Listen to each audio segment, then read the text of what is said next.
I'm a 22-year-old who has been estranged from my Susan for the past year.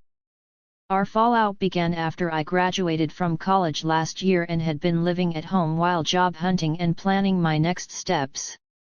My parents divorced 10 years ago, and I spent my time between them, thanks to shared custody until I turned 18. About 6 years ago, my Susan started dating a man named Greg, and after 4 years of dating, he and his daughter, Jenna, moved into our home. A few months after moving in, Greg and my Susan got married. Initially, my relationship with Greg and Jenna was okay. Since I spent half of my time at my Susan's and the other half at my dad's place, I didn't have much interaction with Greg and Jenna. Greg seemed pleasant enough, but it was clear that Jenna, who is 2 years older than me, harbored some animosity towards me. I tried to be friendly and build a relationship, but Jenna consistently brushed me off. Her behavior was petty. She would roll her eyes, make faces, whisper on the phone, and giggle while glancing at me. It was frustrating, but I tried not to let it bother me. There was no one in the household I felt comfortable talking to about this. Greg doted on Jenna, and my Susan seemed to dismiss my concerns. Whenever I mentioned it, she'd just tell me to endure it.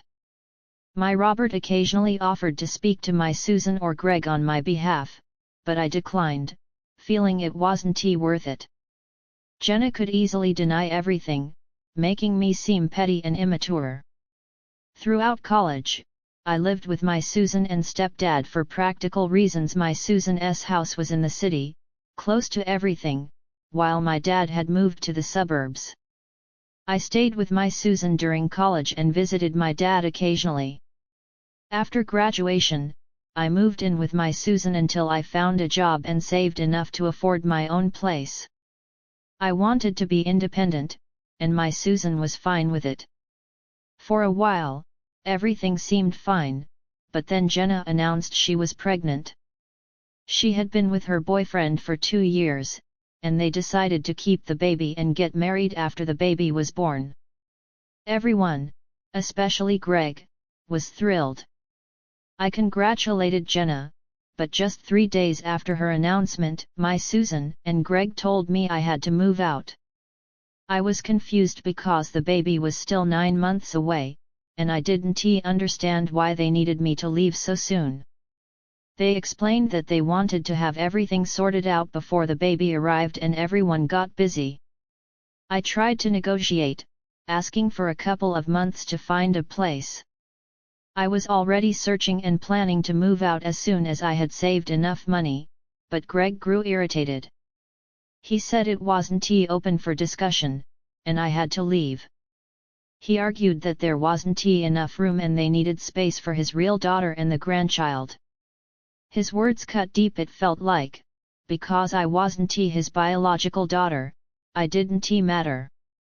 My Susan sat silently, allowing him to speak to me like that. I felt deeply betrayed, so I decided to leave immediately. I didn't have to think much about where to go next. I headed to my dad's place.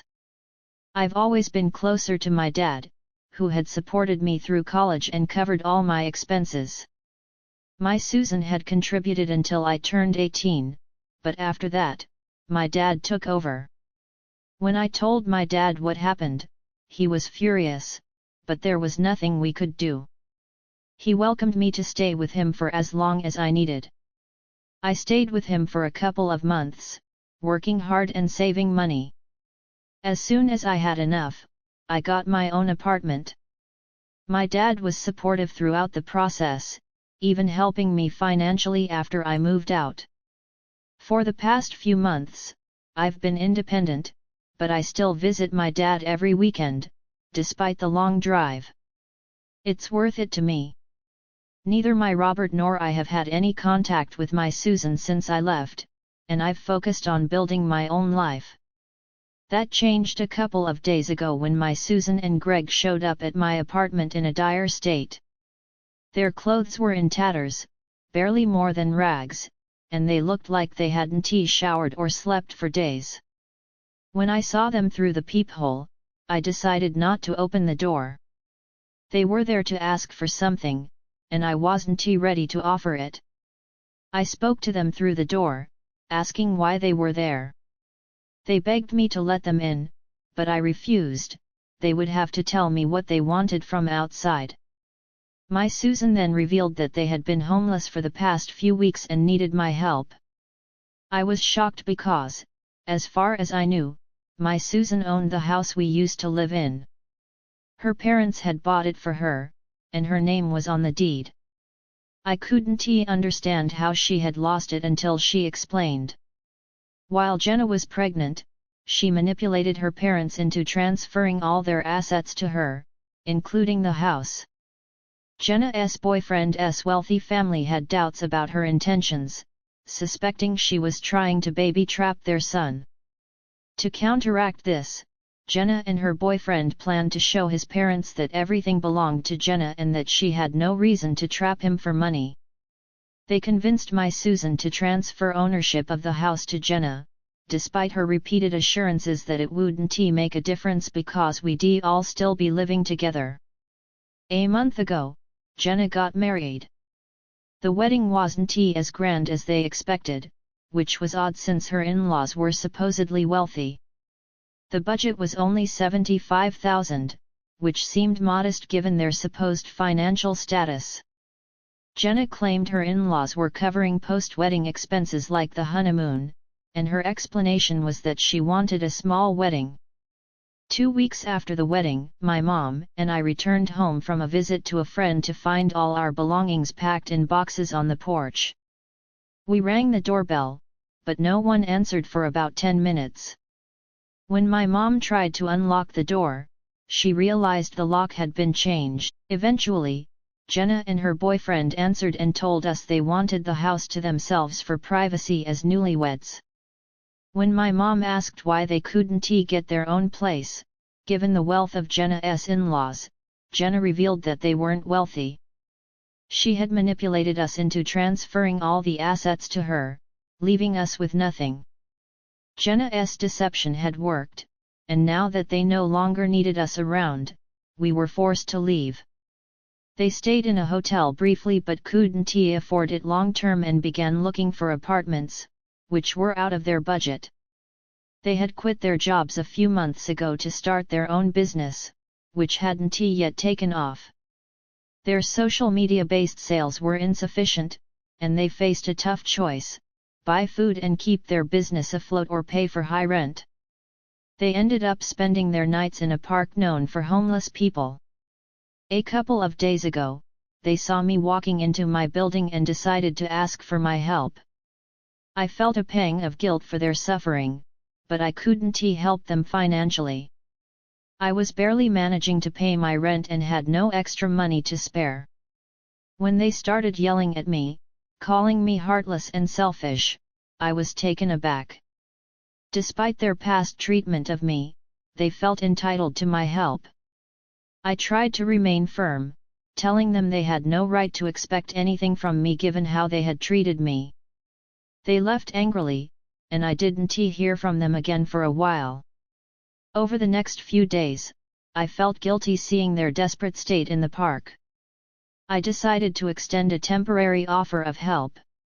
I invited them to my apartment to freshen up and rest and managed to retrieve some of their belongings from the house Jenna took over. I made it clear that this was a short-term arrangement and that they needed to get back on their feet quickly. They agreed and began looking for jobs again. I called my dad to update him on the situation. He supported my decision, agreeing it was the right thing to do despite the past issues. Having them stay with me was an adjustment, but they started helping around the apartment, which made things easier. Their attitude towards me improved. They thanked me constantly and were more considerate.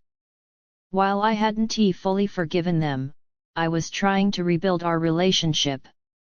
After a few weeks, my Susan and Greg found an apartment nearby and moved out. They're working on repairing their relationship with me and have decided to try therapy to address past issues and rebuild trust. They're also consulting a lawyer about recovering some of the assets Jenna took from them. I'm relieved that I was able to help them, even though it's been a complex and emotional journey. I'm now considering getting a roommate to share rent and responsibilities. Despite everything, I feel good knowing I played a part in helping them start anew and that we're on a path to rebuilding our relationship. As my Susan and Greg settled into their new apartment, they began to regain a sense of stability and normalcy. They're working on establishing their own routines and figuring out their finances. I've noticed that they've been making an effort to stay in touch more regularly, and they're actively participating in family events and gatherings. It hasn't been an easy process. Rebuilding trust takes time, and there are still moments when old wounds resurface. I've found it challenging to fully let go of the resentment I felt during the months of estrangement. There are times when I question whether I made the right decision by letting them back into my life, given the way they treated me before. However, I remind myself that this journey is about healing and moving forward, not just for them, but for myself as well. I've started to explore the idea of getting a roommate. The financial relief and companionship might be beneficial as I continue to navigate my independence. I'm in the process of interviewing potential candidates and am looking for someone who is considerate and responsible. The goal is to find someone who can contribute to the household while also respecting my personal space and privacy. Meanwhile, I'm focusing on my career and personal growth. The job market has been challenging, but I'm determined to find a position that aligns with my skills and interests. I've been attending networking events and workshops to improve my chances. Additionally, I'm exploring opportunities for further education and skill development, which I believe will enhance my prospects. Throughout all this, my relationship with my Robert remains a source of strength. His unwavering support during this turbulent period has been invaluable. We continue to maintain a close bond, and I cherish the time we spend together. He has been a sounding board for my concerns and a steady presence in my life. In terms of my relationship with my Susan and Greg, I'm cautiously optimistic.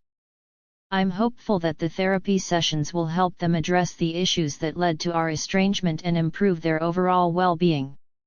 It's clear that they're committed to making amends, and their efforts to understand my perspective and rebuild our relationship are encouraging. As I look ahead, I'm focused on creating a positive and fulfilling future for myself. I'm learning to navigate the complexities of family dynamics and personal growth with resilience and grace. While the road has been rocky, I'm hopeful that with time, effort, and understanding, we can all find a way to move forward together. I'm also beginning to explore new hobbies and interests that bring me joy. Engaging in activities that I'm passionate about has been a great way to balance the stresses of daily life and find a sense of purpose. It's important to me to continue growing and evolving, both personally and professionally. In summary, while the journey to rebuilding relationships and finding my footing has been challenging, it's also been a period of significant personal growth. I'm learning to navigate the complexities of family dynamics, work towards personal goals, and maintain a positive outlook on the future. The support of my Robert, the progress with my Susan and Greg, and my own efforts to build a fulfilling life are all contributing to a hopeful and promising future.